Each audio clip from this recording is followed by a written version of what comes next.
নমস্কার, আমি অরবিন্দ নস্কর। প্রতিদিনের মতো আজকের আপনাদের সামনে খবর নিয়ে এসেছি, আপনারা মনোযোগ সহকারে শুনবেন। ভোট যদি 5 বছর অন্তর পরিবর্তন হয়, আমরা ছোটোবেলা থেকে দেখে আসছি। তার বাবা ডিলার ছিল, এখন সে নিজে ডিলার, তারপর তার ছেলে ডিলার, তারপর তার নাতি ডিলার। বংশ পরম্পরায় ফ্যামিলিতে পরিণত হয়েছে ডিলারশিপ।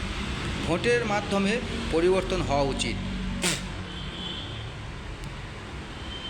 যদি 5 বছর অন্তর ভোট হয়, তাহলে রেশন ডিলার চেঞ্জ হবে না বা পরিবর্তন হবে না কেন? তাই আমাদের দাবি, রেশন ডিলার চেঞ্জ হওয়া উচিত বা পরিবর্তন হওয়া উচিত।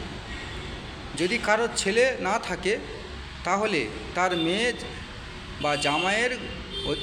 জামাই অধিকর্তা হয়ে বসে বা ডিলার হিসাবে চালাচ্ছে।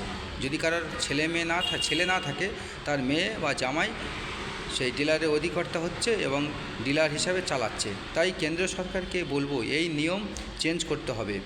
ভোটের মতো পার্লামেন্টে বিল পাস করে সংবিধানে লিপিবদ্ধ করতে হবে। আর তা না হলে রেশন ডিলার তুলে দেওয়া উচিত, কেরোসিন ডিলার তুলে দেওয়া উচিত। সরাসরি যারা রেশন পাবে তাদের অ্যাকাউন্টে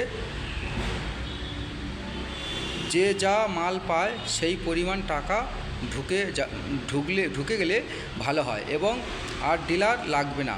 তাই রেশন কার্ডের সঙ্গে ব্যাঙ্ক অ্যাকাউন্ট লিঙ্ক করতে হবে এবং সরাসরি যারা রেশন পাবে তাদের অ্যাকাউন্টে টাকা ঢুকে যাবে। এই ব্যবস্থা করলে ভালো হয়। রেশন ডিলার তুলে দিতে হবে। ডিলাররা সব কোটি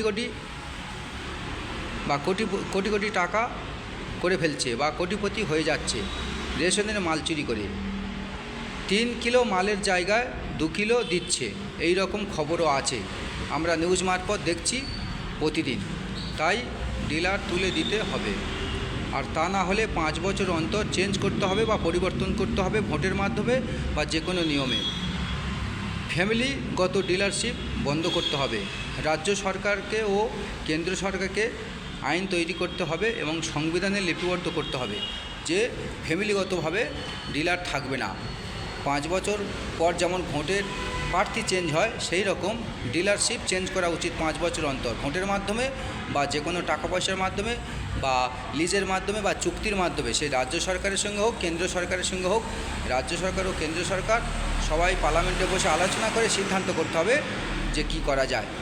নইলে যুগ যুগ ধরে আমরা ছোটোবেলাতে দেখে আসছি, তার বাবা ডিলার ছিল, তার বাবার আমলে সেই ডিলাররা খেতে পেত না, কিন্তু এখন তার ছেলের আমলে 10-20টা গাড়ি করেছে, 10-20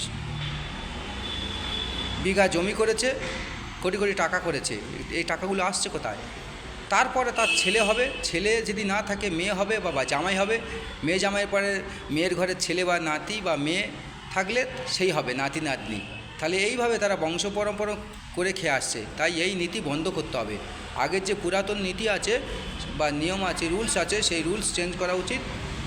কেন্দ্র সরকার ও রাজ্য সরকারকে বলবো। তো দর্শক, আপনার মতামত কমেন্ট বক্সে জানাবেন, লাইক শেয়ার কমেন্ট করবেন, সাবস্ক্রাইব করবেন। এখন আসছি। জয় হিন্দ, বন্দে মাতরম, জয় হিন্দুস্তান, জয় ভারত।